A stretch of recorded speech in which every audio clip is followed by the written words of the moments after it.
Hi guys, and welcome again to Read No Grow. This channel is all about giving you book review and summaries of non-fiction and self-development books.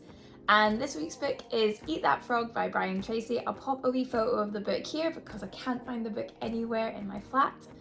And stay tuned to the end and comment below for a chance to win a copy of this week's book completely for free. So the preface of the book starts off by Brain Tracy describing how he became successful. And he basically started off as a salesperson and started copying what other successful salespeople were doing and kept rinsing and repeating until he eventually became successful himself. He then goes on to say that coming from an unsuccessful background, you might just think successful people are just better than you, but that's not the case. They could just be doing things differently and doing the right things right. He then goes on to say how this book is essentially about how to stop procrastinating. So, the truth about frogs. We're so overwhelmed with so little time that we're never going to get caught up. So we kind of have to start prioritizing.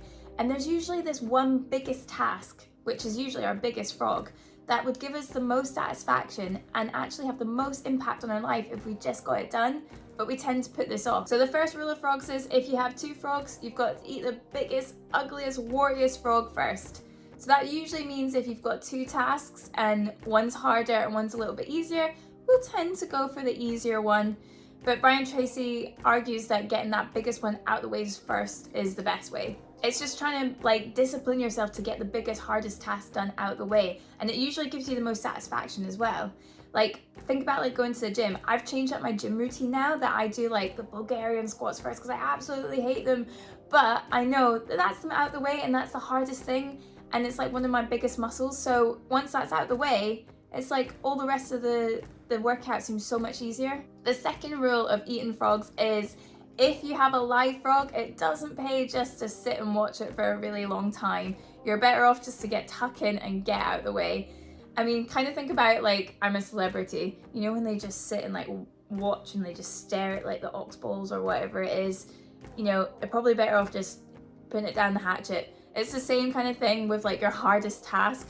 You know, just thinking about it sometimes, you're just kind of putting off the inevitable. Sometimes it's better just to get stuck in. He argues that the key to high performance is getting that major task done first. It's just developing the habit of just getting in there, eating that frog without spending too much time thinking about it. Developing the habit of success. So Brain Tracy goes on to say that when we start and finish the most important task, it releases this surge of energy that we feel more confident and powerful for getting the biggest one out the way. And that in turn makes you feel more confident, have more self-esteem, feel more powerful, and it gives you sort of immediate payoff, releases endorphins, and just kind of makes you feel like a winner for finishing it. So anything, it takes a while to build the habit, and the author describes the 3 Ds: decision, discipline, and determination. So number 1 obviously is make the decision that you're gonna eat the biggest, ugliest frog first. 2, you're gonna keep rinse and repeat all these techniques until it's kind of ingrained and automatic. And then 3, determination. Just back everything up until it becomes part of your personality that you're just this person who just completes that biggest task first. Visualization. So visualizing the person you want to be who just gets in, gets their task done, gets their goals faster, becomes more successful. And kind of imagining that person has a really powerful effect on your behavior. Writing your goals down is so important as well. Apparently only 3% of adults write their goals down, and this 3% achieve 5 to 10 times more than people who are equal or better education who didn't write their goals down. So we then go into the 7-step method. Step 1 is deciding what it is exactly that you want.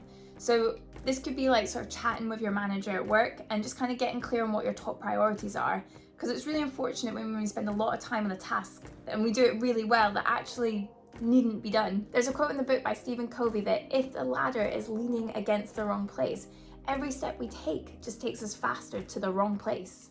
Step 2 is write it down. So writing it down actually makes things more tangible and concrete. And if you don't write it down, it's almost kind of more like a wish or a fantasy. Goals that are written down have more energy behind them. They're more tangible, especially if you're kind of setting deadlines and things like that as well. You're kind of cutting out the vagueness and the misdirection. Step 3 is set deadlines. So if you don't set deadlines, you can kind of just lose time, procrastinate. There's no urgency to it. Step 4 is making a list of everything that you need to get done to achieve that goal. It kind of gives you a better scale of the bigger picture and can help you sort of schedule things that you need to do. Step 5 is organizing that list into a plan. So kind of giving it priority and sequence, listing them in the order that they actually need to be done. There's another great quote in the book: an average plan vigorously executed is far better than a brilliant plan where nothing is done. For any kind of success, execution is everything. Step 7 is do something every single day to move you towards that goal. Even if it's like you read 10 pages of a book, if you're learning a language, if you learn one new word a day, if you're a salesperson, make X many calls a day, just keep trying to move that needle. For me, it's like I try and read 10 pages of a book a day, or I try and like learn something from YouTube that's going to help me on my YouTube career. And the key point is really try not to miss a day, because those missed days can quickly snowball. So even if it's just a little thing, just try and keep moving that needle, because all those little changes add up. Another thing I liked about this book is it actually gives you like little tasks at the end of some of the chapters. So at the end of this chapter, it's write 10 goals down that you would like to achieve in this year, but write it as if it's already happened. So like, I would love to have a turquoise Mini Cooper by the end of January 2023. That's it. I said it. It's out in the universe. And then the second bit of this task is circle one goal out of all those 10 that if you did, it would have the biggest impact of your life. And take that goal and then sort of subdivide it into what you would need to do this year to achieve that goal. And the author says that doing this alone could change your life. Increase your return on energy. Apparently, every minute of planning helps with 10 minutes of execution at the end. So 10 to 20 minutes prepped at the start of the day, planning what you're gonna do, can save you 2 hours of wasted time just faffing. The 6P formula. Proper prior planning prevents poor performance. So some people actually do lists like the night before, so their subconscious is sort of ticking away as they sleep, and that you might get insights while you're sleeping. Personally, for me, I don't know if that would work, because I think I might just like be a bit wired before I go to sleep. And having different lists for different purposes. So the author goes on to say have like a kind of general list, or sort of for future things that are maybe not like happening right now, but you'd like to happen, a monthly list, a weekly list, and a daily list. And then if things don't get achieved on our daily list, they can get bumped to the weekly or bumped to the monthly. But just having like this kind of system and ticking things off kind of gives you like a forward motion and propels you forward. Just like ticking things off just gives you that kind of like element of success and that you're kind of winning. So next is the 80-20 rule, which is also known as the Pareto principle. And Pareto was an Italian economist in the 1800s who noticed that in his society that there was 20% known as the vital few and 80% known as the trivial many. So applying this to like everyday life, 20% of your activities account for 80% of your results. Or another way to think about it, 20% of your customers can account for 80% of your sales. So applying it to like this principle of procrastination, if you wrote down 10 things that you needed to get done, 1 or 2 would be worth more than the 8. So it's thinking about the number of tasks versus the importance of tasks. So those 10 tasks could take the same amount of time, but 1 or 2 of them are gonna make more of a difference to you if you get them done. And those 1 or 2 tasks, those are your biggest frogs that you need to eat first. So a key question to ask yourself is the task that I'm doing just now in my top 20% or in my bottom 80%? In the chapters, there's little rules, and one of them is try to avoid the temptation of clearing away the smallest task first. He goes on to say that if you start doing something over and over again, it becomes a habit. So if you start the day with a low value task, you're gonna end up working on those low value tasks. And I love this. Low value tasks are like rabbits. They just keep multiplying and you never seem to get caught up. This section really helped me because I was writing lists, I was like researching, I was doing courses, I was reading books, all on YouTube, when I actually probably have accumulated enough knowledge that I just can start a YouTube channel. A lot of people just start a YouTube channel just off the cuff. But what I was doing was putting off actually getting in front of the camera and putting these videos up. So this is my big top 20%. I need to get in front of the camera and I need to upload those videos, otherwise no one's gonna see them. But instead of doing that, I've been hiding behind, researching, and just procrastinating. So that section alone has helped me get in front of the camera and do the work. So next is consider the consequences. A lot of successful people think ahead. They think 5, 10, 15 years ahead, and they have future-orientated goals. This helps them analyze their choices and decisions today that are going to be consistent with where they want to be in the future.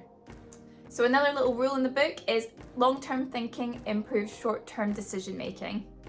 So next is thinking about the long term. So the author goes on to say that successful people tend to think about delayed gratification and making sacrifices in the short term so that they can enjoy long-term rewards in the future. The author makes a point that the time's going to pass anyway. The question is how you're going to use that time in the weeks and months that pass. Okay, next is another quote which I absolutely love. There's never enough time to do everything, but there's always enough time to do the most important thing. And next is 3 questions for maximum productivity. 1, what are my highest value activities? Or phrased a different way, what are the biggest frogs you would have to eat to make the most contribution to your organization or family? Number 2 is what can I do that only I can do that if done well will make a big difference? And number 3 is what is the most valuable use of my time right now? So I guess a lot of this is kind of being able to delegate effectively. Next is practice creative procrastination. You can't do it all, so you're gonna have to procrastinate on something. For me, sometimes the housework slips a little, but the key here is deliberately and consciously procrastinating on something. So whether that's you outsourcing, delegating, eliminating something, just so you can do the things that matter most. So it's like not eating the little tadpoles, but eating the frog instead. Next is use the ABCDE method continually. And that's writing a list of things you need to get done, but labeling them A, B, C, D, and E. So the A tasks are the most important tasks. These are your biggest, ugly, warriest frogs. And if there's a few of these tasks, you can subdivide them into like A1, A2. Nothing gets done before these A tasks. The B tasks are shoulds versus musts. So these are ones you should do. So if you didn't get done, it would be like a mild inconvenience, like a little tadpole, whereas an A task would be like a big inconvenience. C's are nice to do, but there's no consequences if you don't get it done. That would be like going for a coffee with a friend. D are tasks you can delegate, and E is something you can eliminate altogether. So you could think of A as absolutes, B as should must, C is consequences, D is delegate, and E is eliminate. Next is launch your dream. So immediately once you've got everything prepped, just go for it. Brain Tracy says, get 80% right and correct the rest later. And kind of be kind to yourself. Don't expect it to all be perfect straight away. These videos are certainly not perfect. Like, I can work a lot on these, but I know I just need to get started, and that's how I'm gonna learn. I'm not gonna learn by not doing anything. Another great quote in this book is by Wayne Gretzky, a famous hockey player, who says you miss 100% of the shots you don't take. Next is take the first step. So it's kind of a bit like visualization. You're trying to think like that high performer you want to be. What would that high performer do? How would they set up their day? And if you've got big dreams or big projects, sometimes you just have to take a step back and just do it step by step. Otherwise, it just seems completely unattainable. When I started this YouTube channel idea a year ago, and to get to this stage just seemed like a million miles away, but I just kept chipping away at something every single day, and eventually I'm here.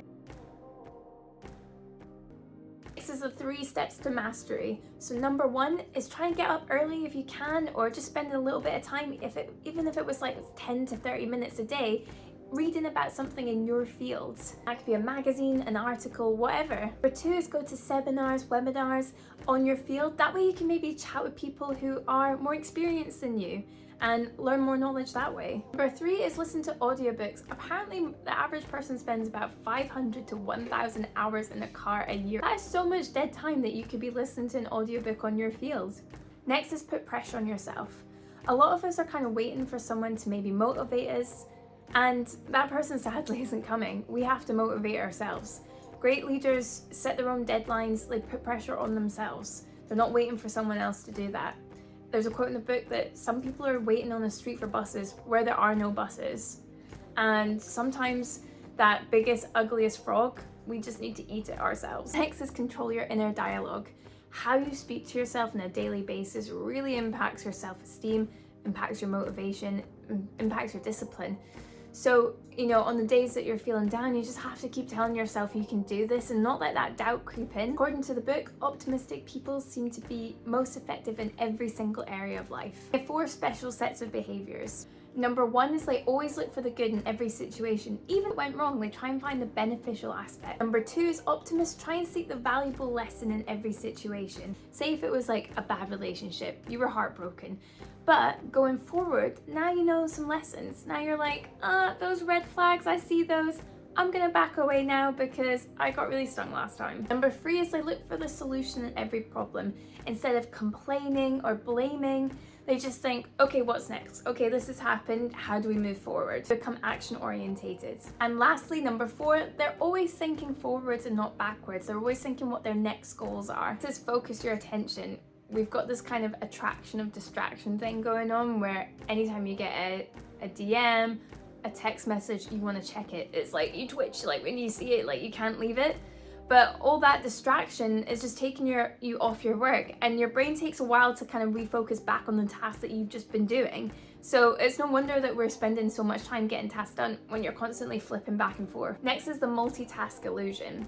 So a lot of people think that multitasking means that they're more effective, but apparently switching from one task to another, it can take your brain up to 17 minutes apparently to adjust from one thing to the other.